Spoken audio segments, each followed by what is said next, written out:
नमस्कार दोस्तों। आज 10 अप्रैल 2026 मैं ट्रेडर M9 और आपका एक बार फिर से स्वागत है हमारे यूट्यूब चैनल हंटर ट्रेड 144 पर। अच्छा दोस्तों, मैं उम्मीद करता हूँ आप सब बढ़िया प्रॉफिट में होंगे और आपको जो भी एनालिसिस चार्ट है वो सारे समझ आ रहे होंगे।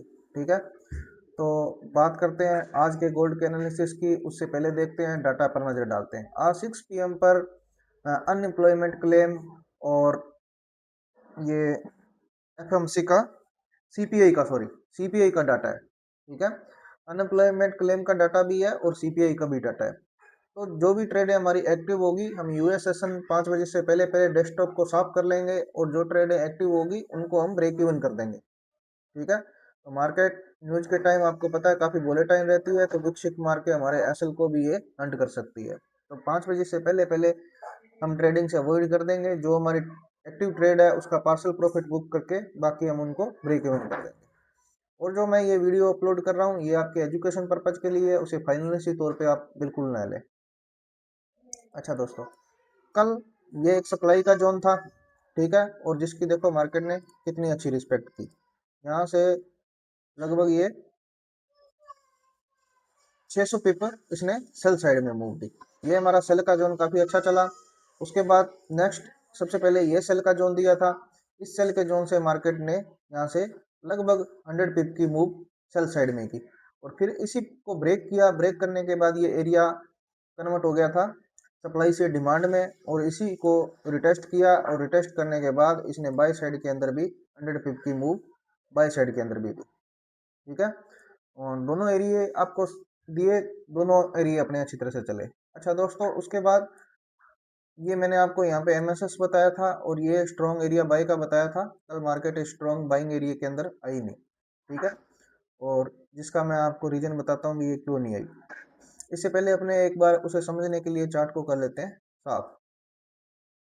अच्छा दोस्तों, अब यहाँ पे ये क्या था, मार्केट स्ट्रक्चर शिफ्ट, और ये क्या था इसका लो पॉइंट। ठीक है, ये इसका लो पॉइंट था और ये था इसका हाई पॉइंट। अच्छा, अब फिबोनाची रिट्रेसमेंट को लो से हम हाई तक लगाएंगे। ठीक है, तो ये हमारा था 50% रिट्रेसमेंट एरिया। ठीक है, अब इस एरिया तक मार्केट ने अपने रिट्रेसमेंट को पूरा कर लिया था। ठीक है, और इस 50% रिट्रेसमेंट एरिया को टच करने के बाद यहाँ से बाय की। ठीक है, यहाँ पर इसने बहुत सारी बाय की कंफर्मेशन दी छोटे टाइम फ्रेम के अंदर। एबीसी बनाई बाय की। ठीक है, और M15 के भी अंदर इसने एबीसी बनाई बाय की और ये फुल कंफर्मेशन बाय की देके यहाँ से मार्केट बुलिश हुआ। ठीक है,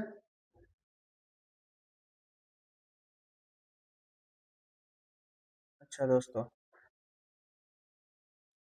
यहाँ पे इसने ये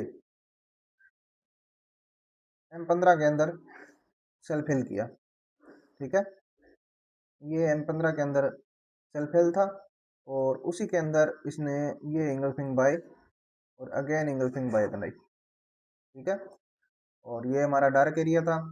ठीक है, दोबारा इसको रिटेस्ट भी किया एरिया को और उसके बाद कंटिन्यू ये बाय साइड में ऊपर निकल गई। ठीक है, फुल कंफर्मेशन दे के यहाँ से फिर ये बाय के अंदर गई। और H1 की बात करते हैं तो देखो इसने यहाँ पे H1 के अंदर इस एरिया को टच करने के बाद देखो ये ये इंगल्फिंग बाय बनाई। ठीक है, एक रेड कैंडल को एक ग्रीन कैंडल ने इंगल्फ किया, ये इंगल्फिंग बाय बनाई, डिमांड का एरिया बनाया, बहुत स्ट्रॉन्ग इंगल्फिंग बाय बनाई मोमेंटम कैंडल के साथ। इसको इस रेड कैंडल को इंगल्फ किया तो ये एक स्ट्रॉन्ग बाय का एरिया बनाया था। ठीक है, 50% रिट्रेसमेंट एरिया पे, और इसको रिटेस्ट करने के बाद इंगल्फिंग बाय को रिटेस्ट करके इस जोन को यहाँ से बाय निकल गई दोस्तों। अच्छा, अब बात करते हैं आज के गोल्ड की ट्रेडिंग स्ट्रेटजी को भी। मार्केट के आज कौन से लेवल हैं, तो चार्ट को साफ करके सबसे पहले चलते हैं हम D1 के अंदर।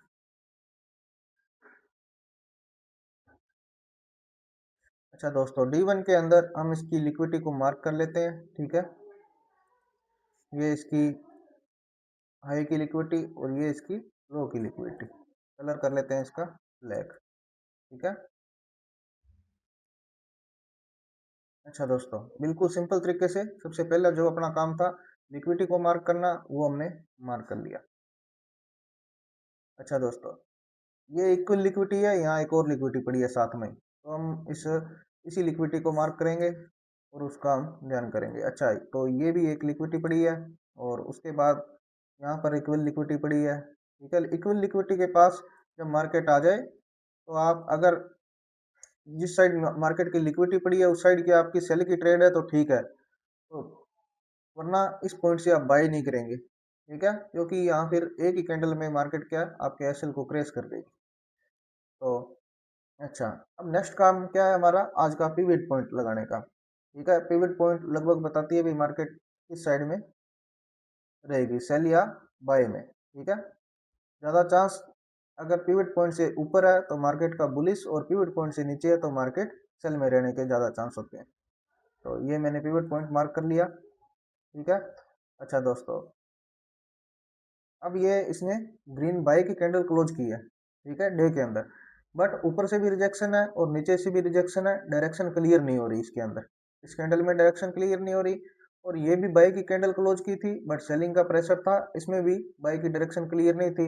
अब देखो ये कैंडल, ठीक है, नीचे से बाइंग का प्रेशर, और कैंडल कौन सी क्लोज हुई, बाइंग की, तो मार्केट ने क्या किया, नेक्स्ट मूव इसकी बाय साइड की रही। ठीक है, तो आप कैंडल को समझने की कोशिश किया करो कि डे की कैंडल क्या कह रही है। यहाँ साफ दिखाई दे रहा है क्या कि नीचे से बाइंग का प्रेशर था फुल। ठीक है, मार्केट में सेलिंग आई, बायर ने उसको रिफ्रेश किया, और उसके बाद ये मोमेंटम कैंडल से बाय साइड की क्लोजिंग थी। तो नेक्स्ट डे मार्केट देखो, आज 3 दिन हुई, नेक्स्ट डे मार्केट बुलिश ही रही इसके ऊपर।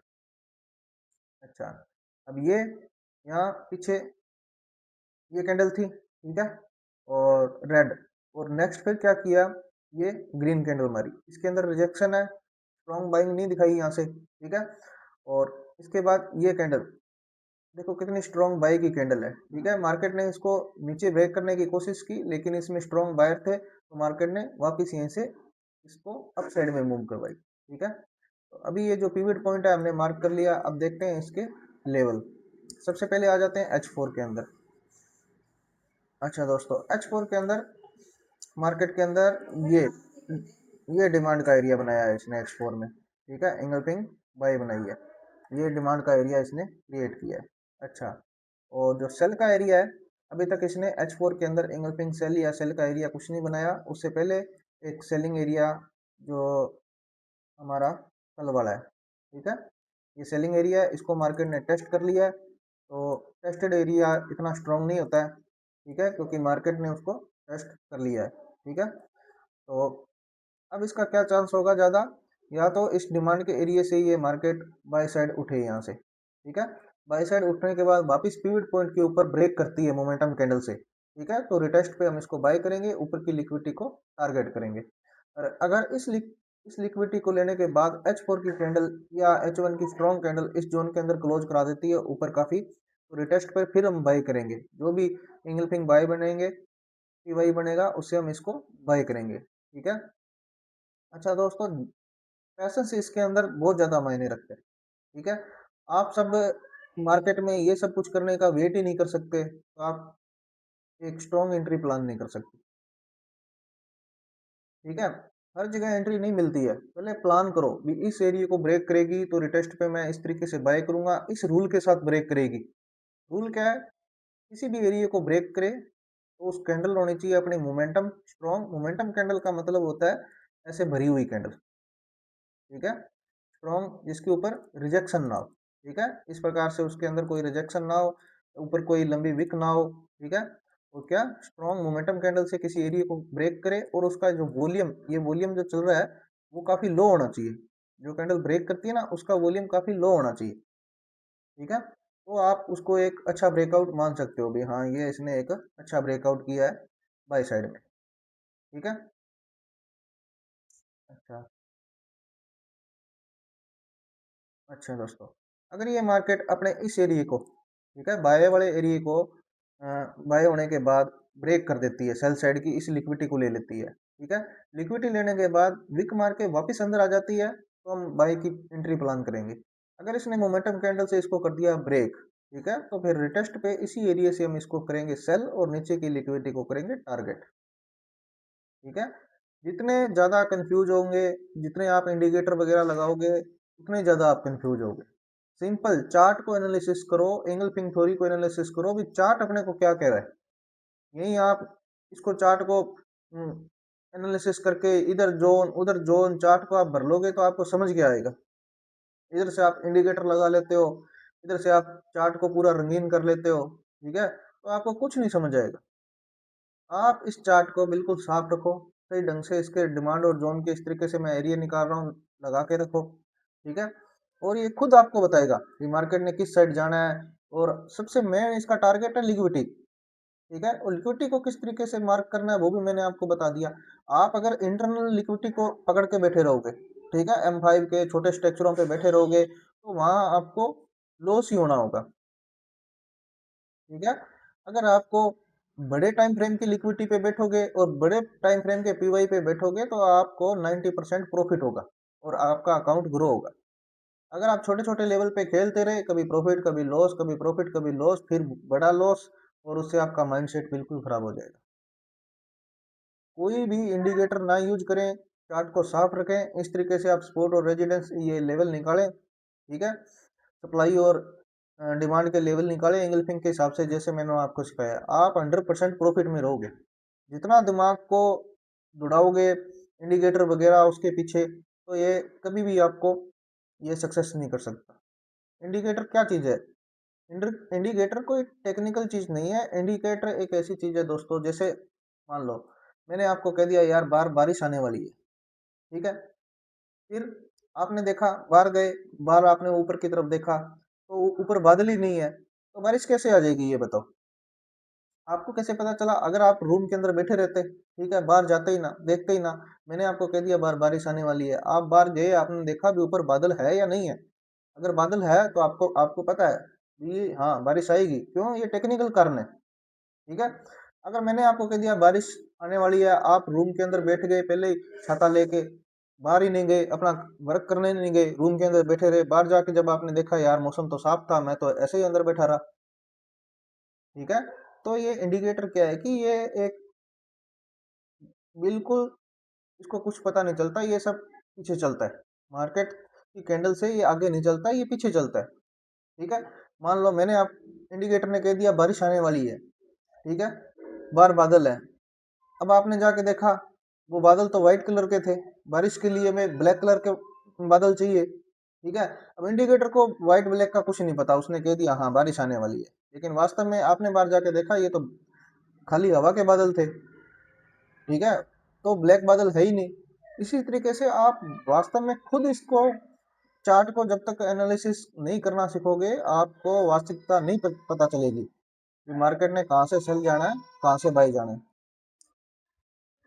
तो दोस्तों आप खुद इसको चार्ट को एनालिसिस करना सीखें, ठीक है, कहाँ से इसके सेल बाय के लेवल हैं, वहाँ से आप इसको सेल बाय करें, आप 100% प्रॉफिट में रहोगे, आपका माइंड सेट भी ठीक रहेगा। खुद समझो इसको और चार्ट को बिल्कुल क्लीन एंड साफ रखो, और इस तरीके से आप डिमांड और सप्लाई इसका निकाल के और कंफर्मेशन के साथ इसमें एंट्री लें, बस, ठीक है। और जो ये जोन है, जैसे H4 का जोन है, तो ये काफ़ी बड़ा जोन है, तो इसको कैसे छोटा प्रोसाइज करना है, इसके छोटे अंदर लेवल कैसे निकालने हैं, स्ट्रॉन्ग एरिया इसमें कौन सा होगा, कहाँ जाके मार्केट विक मारेगी, तो इसको जैसे ही मेरे को टाइम मिलता है मैं नई क्लास बना के इस पर अपलोड करता हूँ, ठीक है। और जब तक मैं उसमें क्लास अपलोड करता हूँ तब तक आप इसकी प्रैक्टिस करें, जैसे मैंने आपको ये लिक्विडिटी मार्क वगैरह करना सिखाया है, ठीक है। इसके ऊपर कुछ भी नहीं है मार्केट के अंदर, ठीक है। अच्छा, अब ये थे हमारे H4 के सेल और बाई के लेवल, ठीक है।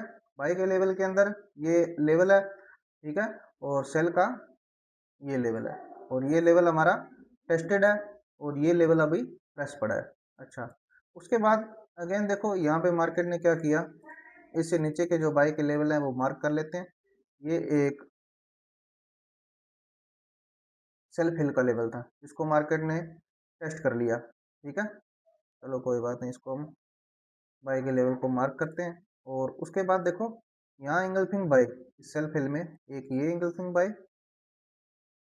और एक ये एंगल्फिंग बाई, अच्छा दोस्तों, तो ये जो डार्क एरिया निकल के आया, इस डार्क एरिया को मार्क कर लेंगे इस तरीके से, और बाकी सबको हम साफ कर देंगे। इसका कलर अपने लाइन का येलो कर लेता हूँ। अच्छा, अब इस तरीके से इस चार्ट को मैं कर देता हूँ साफ। अच्छा, अब ये एक मेरे पास एक और स्ट्रॉन्ग डिमांड का एरिया निकल के आया है। ठीक है, यहाँ पे जब भी मार्केट आएगी, बाय की कंफर्मेशन मिलेगी, यहाँ से मैं बाय करता रहूंगा जब तक मार्केट इस लेवल को ब्रेक ना करे। अच्छा, अब ये मार्केट कैसे मूव करेगी? सबसे पहले अगर इसको नीचे आना है, ठीक है, नीचे आना है तो इस एरिया को इसको ब्रेक करना पड़ेगा, इस वाले एरिया को ब्रेक करना पड़ेगा। ठीक है, जैसे ही इस एरिया को ब्रेक करता है, इसकी लिक्विडिटी लेता है, मोमेंटम कैंडल क्लोज करता है, तो रिटेस्ट पे मैं इसको सेल करूंगा। अगर मोमेंटम कैंडल नहीं क्लोज करता है, वीक का रिजेक्शन उसमें बहुत ज्यादा होता है, तो मैं कभी भी इस एरिया से सेल नहीं करूंगा। ठीक है, पेशेंस रखूंगा, वैलिड एंट्री ही लूंगा। ठीक है, अगर इसको मोमेंटम कैंडल से ब्रेक करता है तो रिटेस्ट पे ये फिर इसका एरिया बन जाएगा डिमांड टू सप्लाई, फिर मैं यहाँ से इसको कंफर्मेशन के साथ सेल करूंगा और इस एरिया तक इसको होल्ड करूंगा। ठीक है, ये एक स्ट्रॉन्ग बाय का एरिया है। अच्छा, इसके बाद यहाँ से मार्केट ऊपर उठती है, ठीक है, और उसके बाद ऊपर की ऊपर की तरफ निकलती है, मैं अपने ट्रेड को होल्ड करूंगा, पार्सल प्रॉफिट बुक करता रहूंगा। उसके बाद अगर इस एरिया को मार्केट ब्रेक करती है मोमेंटम कैंडल से, रूल मोमेंटम कैंडल से इस एरिया को ब्रेक करती है, तो रिटेस्ट पे फिर मैं यहाँ से सेल करूंगा और नीचे की लिक्विडिटी को टारगेट करूंगा, इस तरीके से, सिंपल। ठीक है, ज्यादा कुछ भी नहीं है, सिंपल तरीके से। ठीक है, अगर यहीं से मार्केट मेरी इस डिमांड के एरिया से यहाँ से बुलिश होती है, ठीक है, इस पिवट पॉइंट से काफी ऊपर निकल जाती है, और रिटेस्ट पे फिर मैं इसको यहाँ से जो भी नया पीवाई बनेगा तो वहां से मैं उसको बाय करूंगा और ऊपर की लिक्विडिटी को टारगेट करूंगा। ठीक है, ये सारा कुछ क्या है, पेशेंस का खेल है। ठीक है, मैं पीवाई बनने का वेट ही नहीं किया, मैंने अपनी शर्तें कंप्लीट ही नहीं की कि इसने मोमेंटम कैंडल से ब्रेक किया है या किस तरीके से ब्रेक किया है, नीचे इसने बाई का पीवाई बनाया है या नहीं बनाया। ठीक है, जैसे कल ये मार्केट उठी है तो उसने पहले क्या किया, H1 के अंदर वहां, ये देखो बाई का पीवाई बनाया है इसने। ठीक है, ये वाला, ये बाई का पीवाई बनाया। ठीक है, अब मैंने यहाँ पे 50% रिट्रेसमेंट एरिया था, वेट किया, बाई का पीवाई बनाया तो रिटेस्ट पे बाई की, तो ये लॉन्ग प्रॉफिट आपके हाथ में था। नतीजा किसका है, पेशेंस का। ठीक है, इसी तरीके में आप में पेशेंस होना चाहिए। मार्केट अगर इस डिमांड के एरिया को उठा के ऊपर निकल रही है, इस पिवट पॉइंट को ब्रेक करेगी, तो ऐसा नहीं होगा भी आपके लिए कुछ पीवाई ना बना के जाए, ये फिर यहीं कहीं आपके लिए इंगल्फिंग बाय या सेल फेल कुछ भी करके यहाँ पे पीवाई बना के जाएगी H4 या H1 में। वहां फिर हमने इसको रिटेस्ट पे बाय करेंगे और ऊपर की लिक्विडिटी को टारगेट करेंगे। सारा गेम पेशेंस का है, हर जगह मार्केट चल रही है, हर कैंडल के अंदर हमें नहीं घुसना होता है। स्कैल्पिंग करोगे छोटे लेवल पे क्या होगा, एक दिन प्रॉफिट एक दिन लॉस, एक दिन प्रॉफिट एक दिन लॉस। कंटिन्यू अगर आपको प्रॉफिट में रहना है तो आपको सिंपल इस तरीके से लेवल निकालने पड़ेंगे, और जितनी सिंपल ट्रेडिंग स्ट्रेटजी इस्तेमाल करोगे उतना ज़्यादा प्रॉफिट होगा। ठीक है, ये कोर्स इनके बनाए हुए हैं। ठीक है, जो बड़े बड़े कोर्स ये करवा रहे हैं ये सब इनके बनाए हुए हैं। ये खुद क्या है कि मछली को फंसाने के लिए उसके कांटे पे क्या वो लगाना पड़ता है, आटा। ठीक है, जो ये कोर्स मार्केट के अंदर यूट्यूब पे फलाना ढिकड़ा बेच रहे हैं, ये आटा है, ये आपको लगा के दे रहे हैं, आप इसे खाने की कोशिश करते हो, ये आपके गले में अटक जाता है, वो जो कुंडी होती है वो आपके गले में अटक जाती है। ठीक है, तो आप उस आटे साटे को छोड़िए, आप खुद से इस तरीके से लेवल निकाल के और साफ चार्ट को एनालिसिस करके आप ट्रेडिंग कीजिए। ठीक है, वीकली चार्ट को एनालिसिस करोगे तो ये वीकली के टारगेट बताएगी, और डे का चार्ट पे करोगे तो आपको ये डे के चार्ट ये टारगेट बताएगी, ईयरली के चार्ट पे करोगे तो आपको ईयरली के टारगेट बताएगी। ठीक है, इस तरीके से आप इंगल्फिंग थ्योरी पे काम करके सीख के और खुद से चार्ट को एनालिसिस करके और ढंग से ट्रेड करें। खुद चार्ट आपको बताएगा भी मार्केट ने सेल जाना है या बाय जाना है। ठीक है, अब इधर से मैंने इंडिकेटर लगा लिया, दो दो तीन तीन इंडिकेटर मेरे, मूविंग एवरेज 80 वैसी, ये 70 से ये 100 की मूविंग एवरेज से ऊपर है, बाय रहेगी, और वो नीचे आ जाती है तो दोबारा फिर 200 की मूविंग एवरेज से ऊपर क्यों जाती है मार्केट। ठीक है, मार्केट का अगर प्रॉफिट है ना मार्केट को नीचे आने में, तो कितनी भी बड़ी मूविंग एवरेज लगा लेना वो तोड़ के उसको नीचे आ जाएगी। अगर मार्केट को प्रॉफिट ऊपर जाने में है तो उसके ऊपर की जितनी मर्जी मूविंग एवरेज लगा लेना, मार्केट उसको क्रैश कर जाएगी। ठीक है, पीवाई टू पीवाई चलोगे तो सही रहोगे। मैं जो ये पीवाई है, संडे पे मैं ऐसे करता हूँ, आपको पीवाई पे क्लास डालूंगा उसके अंदर बना के। ठीक है, पीवाई क्या चीज़ है और इन पीवाई को हमने कैसे यूज करना है, तो इस संडे में आपको पीवाई पे क्लास उसके अंदर डाल दूंगा मैं यूट्यूब चैनल पे। ठीक है, और ठीक है दोस्तों, आज के लिए इतना बहुत है। ठीक है, और H1 के जो लेवल हैं, अभी जहाँ से मार्केट उठने की कोशिश कर रही है, वहाँ अपने H1 का ये लेवल था इंगल्फिंग बाई। ठीक है, बाई का लेवल था जिसको इसने अच्छी रिस्पेक्ट दी, बाई साइड उठी। अब जो मैंने आपको डिमांड के एरिया बताए हैं, ठीक है, तो वो H4 से बताए हैं।